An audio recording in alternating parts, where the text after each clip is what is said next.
Hi, it's Annabelle White here, back in the kitchen, and you know, I've been so thrilled with the responses I've had from the buttermilk scone video. You guys have really loved it. If you want to check it out, here it is. Now, I think we need to step it up a notch. We need to go to the next level. You've mastered the scone. Now I'm going to show you the most extraordinary cake. Now I'm going to say the word banana cake, and before you think, oh, whatever, what is that old girl going to tell me that I don't already know? Well, let me tell you right now, this is the most extraordinary cake. This cake is designed for maybe that husband who doesn't like to cook but wants to bake a cake, or you want to maybe have an 8-year-old in the kitchen with you and show them how easy it is. It is so simple, but just to tease you, or just because I'm like that, I'm a bit of a femme fatale in the kitchen, I'm going to show you, as I prepared earlier, one, look at this fantastic banana cake. This is an absolute classic, and the marvelous thing about it, for some crazy reason, the next day it's even better than the day you used it before. But look at that, 5 minutes, and it's just iced with a simple lemon icing. You can do a cream cheese icing if you want, but this cake has just got a couple of little simple steps that I want to share with you, and it will transform your cooking. Seriously, if you wake at night 3 o'clock in the morning with cake anxiety, fear not, you're going to be able to make a fantastic cake and be proud of it from your kitchen. Just let me show you how easy it is. Here we go. It's really simple, but I want to share with you some great baking tips as we go along. First of all, big bowl, and you need a potato masher.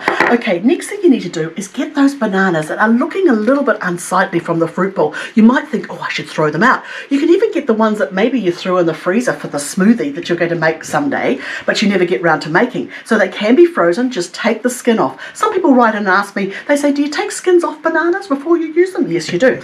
So here's the next thing you can do. By the way, if you've got a leather handbag, do you know this banana skin, you can actually use that to zhuzh up your leather handbag. So, you know, we're being very practical and very useful in the kitchen. Now, into the bowl, there are 4 bananas. Okay, so we mash those 4 bananas, and if you're one of those really sort of very precise people, it's about 2.5 cups of bananas if you like to measure it up. But you know what? Life is uncertain. Just get 4 bananas. If you find you're actually measuring up the amount of the cups of mashed bananas, I would say seriously you need to take up a hobby and go walk the dog or something. Anyway, to those 4 mashed bananas, and that's what the kids love. They love getting in with the potato masher. 1 cup of caster sugar. Throw in 1 cup of caster sugar. If you're concerned about sugar, the sugar that you're using, of course you can reduce that slightly if you want to, but 1 cup of caster sugar like so, in like that. And now I'm going to add the eggs. Now this is important. You may know this already. I get so excited I can hardly get the words out. But what you need to do is make sure you get some nice eggs. These are free range and they're at room temperature. Now that's actually quite important. Room temperature in baking makes a huge difference. If you're making a meringue and you're separating eggs, you want to get them cold from the fridge and separate them when they're cold. But when you're beating things up, you want them at room temperature. Even your sort of pancake mix is better when they're at room temperature. So, if I'm not confusing you, make that meringue. What you want to do is make the meringue by separating the eggs earlier on, maybe half an hour before you start baking, and then get into the baking. Look at these delicious, luscious eggs. Literally yummy. And they are large. I always think large is good in the kitchen. So yes, go large. Go large with the eggs. And here we go. And then all you have to do is mash that away with the potato masher. Now listen, the thing about this recipe, there is no creamy butter and sugar.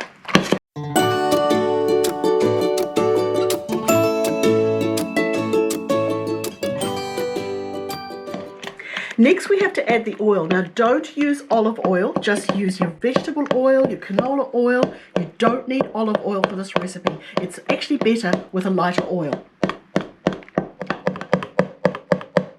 This literally is only the 2 minutes of the 5. The kids all love it, and you really can't fail at this particular stage. It's just so easy with the potato masher. Now the dry ingredients. The recipe calls for 2.5 cups of self-raising flour. Always invest in good quality flour. Makes a huge difference with your baking.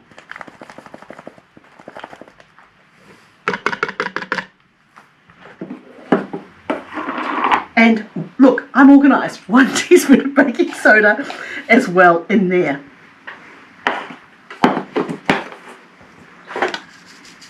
Now if I was making a sponge, I would actually sift this 3 times, but we're not going to do that because we're under a 5-minute time frame. So there we go.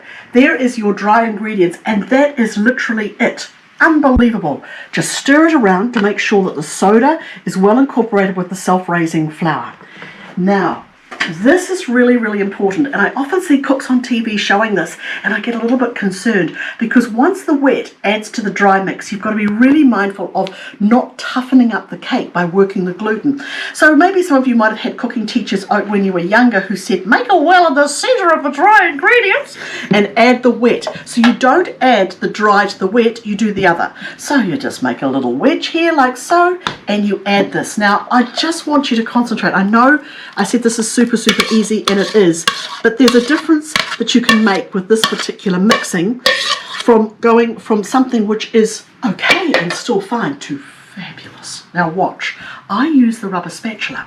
Now I just want you to move the bowl and incorporate the wet with the dry ever so gently. Ever so gently. Do not have the sort of the urge to go like that. That's not a good look at all, and it will toughen up the cake. So literally move the bowl, as you can see like I'm doing on the bench, move it round and slowly incorporate it. Now I know I said this is a cake that you can make in 5 minutes, but maybe just a little bit longer, okay, just to incorporate that flour in. And guess what? As I stir this around ever so gently, I've made the cake. I mean, how incredible is that? Most cakes, you cream butter and sugar, you add eggs, and you worry about curdling, and then you add the flour and everything, and you can get stressed. So this is, call me the Dr. Phil of cooking. This is the way to actually have a lovely cake with these really simple tips. And in actual fact, it is just delicious. Now, a couple of little things I just want to repeat and reiterate, but the older the banana, the better for this. If you go to the store and just get regular old bananas that look pristine, which is good for the fruit salad, they're not necessarily going to work as well as the ones that are looking like they almost should go into the trash bin. Now, again, can you see the movement with the hand? Avoid any vigorous, and never do this in a cake mixer or a food processor. You literally just incorporate it through like this. And I'm going to give you a little tip, because I absolutely love you guys, and I just want to share with you a little tip. I think it's a really good idea to invest in a seriously good cake tin. Now this is a 23 centimeter cake tin, and it is a fancy brand. It was a little more expensive, but in actual fact it's a really good idea, because I mean, let's face it, how many cake tins does one need, and how many we're going to use in our lifetime? So if you get a good quality cake pan like this, it does make a difference. Now, because I'm kind of a belt and braces girl, I've greased it with butter, and I put some baking paper in there as well to make it easy for lift off when you're taking it out of its pan. And the marvellous thing with this as well, let me just show you, it's got the little click-clack thing here, you see, that's easy release. So, go to your fancy kitchen store, or maybe tell someone in your family that, is online looking at Williams-Sonoma or something like that, that you want a good cake pan. Now, let me just show you a little tip. I'm going to give you my little tip here. Okay, so you're looking at this and you're thinking, you know what, she was so gentle with that. I bet there's bits of flour in there that's going to come out. Well, watch. This is what I do in the privacy of my kitchen and no one's looking. Watch.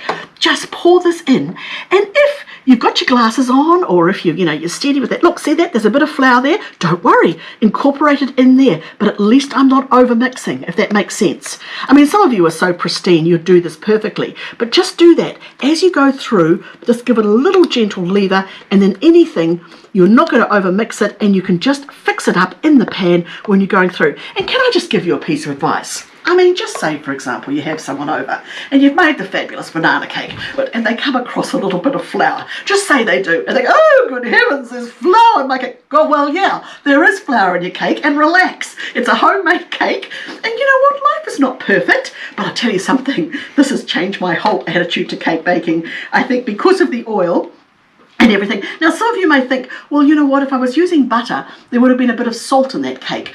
Of course, you can add a little pinch of salt if you want to with that, but I just think this cake is marvellous. Now, the next thing that's a little curious about this, I just want you to listen carefully. This goes into a 160 degrees Celsius oven in a 23 centimeter pan for 1 hour. Now that's a 320 degree Fahrenheit. Now you're thinking, oh, I always bake my cakes at 350. Well, guess what? Here's an exclusive for you. I found this cake and many cakes, not necessarily a sponge, but a lot of cakes that you might be making at home work a little bit better the lower the temperature. And you know it's done when you pull in a knife and you pull it out and it's all cooked and gorgeous and the knife runs clean. So just remember that, just turn it down, give yourself a bit more time and you'll get a much better cake result.